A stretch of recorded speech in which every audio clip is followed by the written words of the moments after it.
नमस्कार. साताराच्या बातमीपत्रात मी गुरुनाथ तुमचं मनापासून स्वागत करतो. सातारा जिल्हा मध्यवर्ती बँकेच्या निवडणुकीची रणधुमाळी आता सुरू झालेली आहे. या निवडणुकीच्या आखाड्यात कोण बाजी मारणार हे पाहणं उत्सुकतेचं ठरणार आहे. एकूणच जिल्ह्यामध्ये या अनुषंगानं हालचालींना तीव्र असा वेग आलेला आहे. जावळीमध्ये अस्तित्वाच्या लढाईचं चित्र आज आपल्याला पाहायला मिळालं. सार्वजनिक बांधकाम मंत्री नामदार शिवेंद्रसिंहराजे भोसले तसेच राष्ट्रवादी शरदचंद्र पवार पक्षाचे प्रदेशाध्यक्ष आमदार शशिकांत शिंदे यांचे कार्यकर्ते आज समोर भिडल्याचं चित्र पाहायला मिळालं.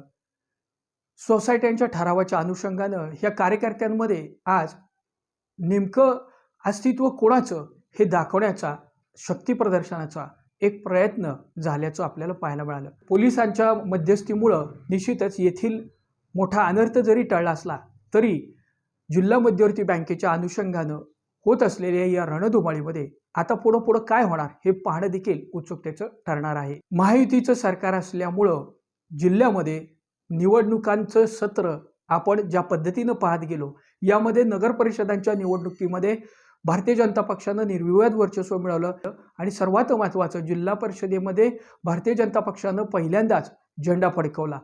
या अनुषंगानं खरं तर आता जिल्हा मध्यवर्ती बँकेकडे देखील भारतीय जनता पक्ष सत्ता काबीज करण्याच्या दृष्टीनं कूच करत असल्याचंच हे चित्र पाहायला मिळालं.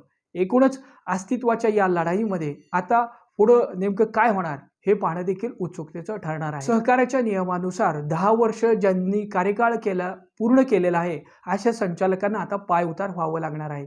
मात्र पक्षविरहित राजकारण करणारी जिल्हा मध्यवर्ती बँक आता येणाऱ्या काळामध्ये एक हाती सत्तेचं केंद्र बनणार का हा देखील प्रश्न आता चर्चेला जात आहे. या अनुषंगानं जिल्ह्यातील मातब्बर नेते मंडळी आणि त्यांचे कार्यकर्ते सक्रिय झाल्याचं आपल्याला चित्र दिसून येत आहे. विविध सोसायट्यांमध्ये आता ठराव घेण्याचं सत्र सुरू झालं असून ते आता अंतिम टप्प्यांपर्यंत येऊन ठेपलेलं आहे. एकूणच या अनुषंगानं निश्चित स्वरूपात जिल्हा मध्यवर्ती बँकेवरती कोणाचा झेंडा फडकणार काही दिवसांमध्ये स्पष्ट होणार आहे.